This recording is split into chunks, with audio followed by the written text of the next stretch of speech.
4 PM news network में दोस्तों आपका स्वागत है। मैं हूं आपके साथ राशिद ज़हीर। मैं कल परसों ज़ेलेंस्की और ट्रंप की बातचीत को देख रहा था। दुनिया में हंगामा मचा हुआ है। कौन से देश क्या क्या कर रहे हैं। यूरोप पर गाड़ियों पर जो लगाया टैरिफ 25% का, कहा था पूरी दुनिया के शेयर लुढ़क गए।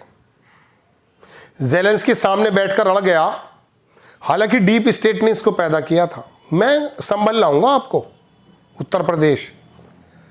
बस मुझे याद आ गई वो बात कि दुनिया किन किन मरहलों में, किन किन मामलों में इन्वॉल्व है और मेरा और आपका उत्तर प्रदेश किन मामलों में इन्वॉल्व है। तो वहाँ पर ये चल रहा था, ज़ेलेंस्की अड़ गया साहब, दोनों के कपड़े उतार दिए लगभग, ये मानकर चलिए। इससे सबक ये भी मिलता है कि अपने बराबर के लोगों से ही बहस मुबाहिसा करना चाहिए। ये ट्रंप हर जगह आकर के जो बैठ जाते हैं ना कि मैं निपटूंगा, कर गया वो सब कुछ मामला हलाल। खैर, यूरोप के अंदर ज़बरदस्त मामला चल रहा है। उत्तर प्रदेश और देश की बात मैं आपसे करूं, शेयर बाज़ार में एक तिराही और क़यामत आई हुई है। मुझे कोई ज़्यादा फ़र्क नहीं पड़ता इनसे, चूँकि इनमें पैसा तुम्हारा मेरा तो लगा हुआ है नहीं। कुछ लिस्टेड कंपनीज़ हैं, उनका लगा हुआ है। बेसिकली मुझे तो MSME की चिंता रहती है। जो मीडियम मंझोले कारोबार हैं, उनको चिमनियों का धुएं निकलने की वजह से बंद कर दिया जाता है, नदियों में प्रदूषण फैलाने की वजह से बंद कर दिया जाता है, प्याज का भंडारण कर दिया जाता है, वॉलमार्ट के अंदर धनिया बिकने लगता है, पालक बिकने, आलू बिकने लगते हैं, गुड़ बिकने लगता है। मुझे यहाँ चिंता होती है। मैं सोचता ये हूँ दोस्तों कि अगर इसकी चिंता ना हो कि MSME की हो जाती, तो जो 93% हमारी मार्केट के अंदर जिन लोगों का रोल है, उनको सही से बिजनेस मिल जाता। खैर, मैं आपको बताने ये आया दोस्तों कि उत्तर प्रदेश ने, सरकार ने महाकुंभ में लाशें बिछी, 64 करोड़ लोगों को स्नान करा दिया। बड़े इंपॉर्टेंट कामों में लगे हुए हैं योगी आदित्यनाथ। एक काम ये निकला, 75 ज़िलों में उन्होंने कहा कि गंगा जल जाएगा, क्या एक बूंद मिले, सबको मिलना चाहिए मुख्यालयों में। ये तुम्हारी और मेरी टैक्स से जो पलने वाले अधिकारी हैं, वो आपके और मेरे लिए काम नहीं कर रहे हैं। वो गंगा जल लेकर मुख्यालयों में आएंगे, उनके राजनेता भी आएंगे, वो इंतज़ाम करेंगे, BJP के मुख्यालय हो या DIG का मुख्यालय हो, वहाँ पर ये जहाँ पे भी बताया जा रहा है कि गंगा जल बटेगा। बताइए इससे बड़ा काम क्या हो सकता है। गंगा नहा लेंगे यहाँ पर हम, यही काम था हमारा तुम्हारा। और भी काम गिनाऊं क्या? अभी उर्दू पे पूरा हिंदुस्तान लगा हुआ था। उर्दू को उन्होंने सुपड़खा कह दिया था या सीता कह दिया था। मैं इस बात में मैं पढ़ना ही नहीं चाहता। उर्दू ज़बान या किसी भी ज़बान पर किसी भी नेता, अभिनेता, परिनेता या जोकर का कोई भी बयान ज़बानों को हर्ट नहीं कर सकता जनाब मन। ये ज़बानें नहीं छीन सकते आप। You can't snatch the languages, नहीं छीन सकते। हाँ, ये तो हिंदी थोपना, संस्कृत थोपना थोपते रही है। कितने लोगों ने संस्कृत बोल ली। अभी स्टालिन आ गए आपके सामने, दक्षिण राज्य इकट्ठे करके डिलिमिटेशन और ज़बान के ऊपर बोल रहे हैं वो कि हिंदी थोप क्यों रहे हैं आप। तमाम छोटी छोटी लैंग्वेजेस आप ख़त्म कर रहे हैं।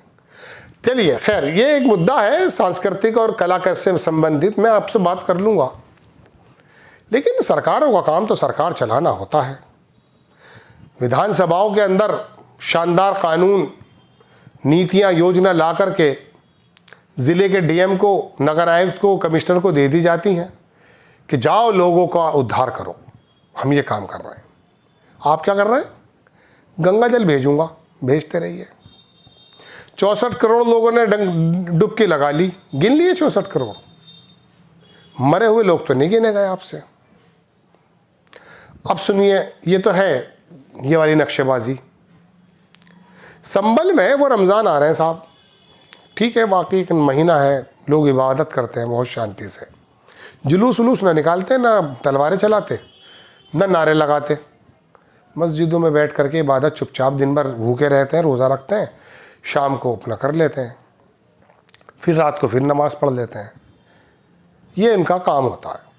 अब चूँकि 4-4, 5-5 घंटे की नमाज़ें होती हैं, तो साल में एक मरतबा मस्जिद का थोड़ा रंग रोगन भी कर दिया जाता है, लाउड स्पीकर अगर हैं तो उसको सही कर दिया जाता है। वो वाइट वॉश होना था संभल में, मस्जिद में पहले से भी होता है। लग गया, अड़ गया उसमें SDM, आर्कोलॉजिकल विभाग, कोर्ट कचहरी, जज सब आ गए। क्या यार, संभल। एक पत्रकार को सुन रहा था मैं, लेडी थी, शंभल कह रही थी बेचारी, बुराई नहीं है, शंभल संभल का नाम भी नहीं पता था, शंभल कह रही है वो। पहले प्रधानमंत्री जी वहाँ गए थे, उसके कानों पे बाल है कि नहीं, वहाँ पर वो है, वो कालकी करके कुछ उसका चलाते हैं आश्रम, वो कांग्रेस का राज्यसभा सांसद था। आए थे एक बार मेरे शहर में, भाग गए मेरे सवालों से। खैर, तुम्हें मैं बात लंबी नहीं करना चाहता, तो आप और मैं तो इन कामों में लगे हुए हैं। ज़ेलेंस्की के पास में बैठ जाता और मैं कहता, शंभल पता है तुझे वो कहता, शंभल? अरे मैं तो यार यूक्रेन के बारे में बात करने आया हूँ, मैंने तो ट्रम्प से कह दिया कि मिनरल्स नहीं दूंगा तुम्हें, मैंने तो कह दिया कि पैसा तुम्हारा जो है वो नहीं मिल पाएगा, उठ के चल दिया हूँ। शंभल क्या है? अगर वो कहता मुझसे, तो मैं, शंभल एक उत्तर प्रदेश का ज़िला है, तो क्या हुआ? मैंने कहा उसमें वो मस्जिद पे सफ़ेद वाइट वॉश होना है, उस पर ये UN उसमें कहीं बात रखवा दीजिए। तो कहता वाइट वॉश होना है, तो फिर क्या हुआ, कर लो। मैं उससे कहता कि साहब वो वहाँ पे जो है ना SDM और वो लोग कुछ रोक रहे हैं। क्यों रोक रहे हैं? अजी वो उस पर कोई झगड़ा है मस्जिद में। तो वो बेचारा पता क्या करता, वो ट्रम्प के पैरों में गिर जाता। वो कहता, भगवान तुम और मैं अंतर्राष्ट्रीय मुद्दों में अटके हुए हैं, ऐसा मुद्दा जो दो कम्युनिटी, हिंदू और मुसलमान को दुनिया से ख़त्म कर देने वाला है, वो हमने हल नहीं किया। ख़त्म कीजिए सब, शंभल लाओ। तो वो शंभल ले आते। वो JD वैंस वहाँ जो बात कर रहा था, उससे वो शंभल के बारे में बात करता। क्या बताएं आपको, पत्रकार हूँ, बातें इतनी उमड़ती हैं दिल में कि अगर मुंह पे ले आऊँ तो जेल भेज देंगे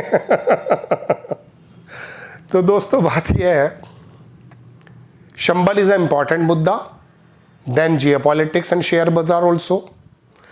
नोबडी थिंक कि क्या प्रकार की मार्केट हमारा जा रहा है। आलू, टमाटर, प्याज, बच्चों की फीस, मेडिकल का खर्चा, डॉक्टर की बढ़ती हुई फीस, सड़कें, गाड़ी चोरी होती हुई, बेरोजगार लोग, भूखे नंगे लोग इज नॉट अ मुद्दा। मुद्दा शंभल, मुद्दा गंगा जल क्या बात है साहब। एक मिसाल है, 900 चूहे खाकर बिल्ली हज को चली। बात ये काम करके गंगा जल ला रहे हो। अरे पहले अपने पाप तो धो लो भाई। जो हिंदू मुस्लिम लड़ाने का मसला कर रहे हो जबान पर, उर्दू जबान खत्म कर दो। खत्म नहीं होगी, खत्म। पैदा ही नहीं हुई उत्तर प्रदेश में भाई, नहीं होगी। तुम ही उर्दू बोलते हो। एक शायर का शेर था कि उर्दू को गाली दे रहा उर्दू में ही दोस्तों हम इस चीज़ में अटके हुए हैं। आपको खबर अगर अच्छी लगती है, चैनल को सब्सक्राइब करें, शेयर करें। नेक्स्ट टाइम मैं किसी खबर के साथ हाजिर होता हूँ। जय हिंद।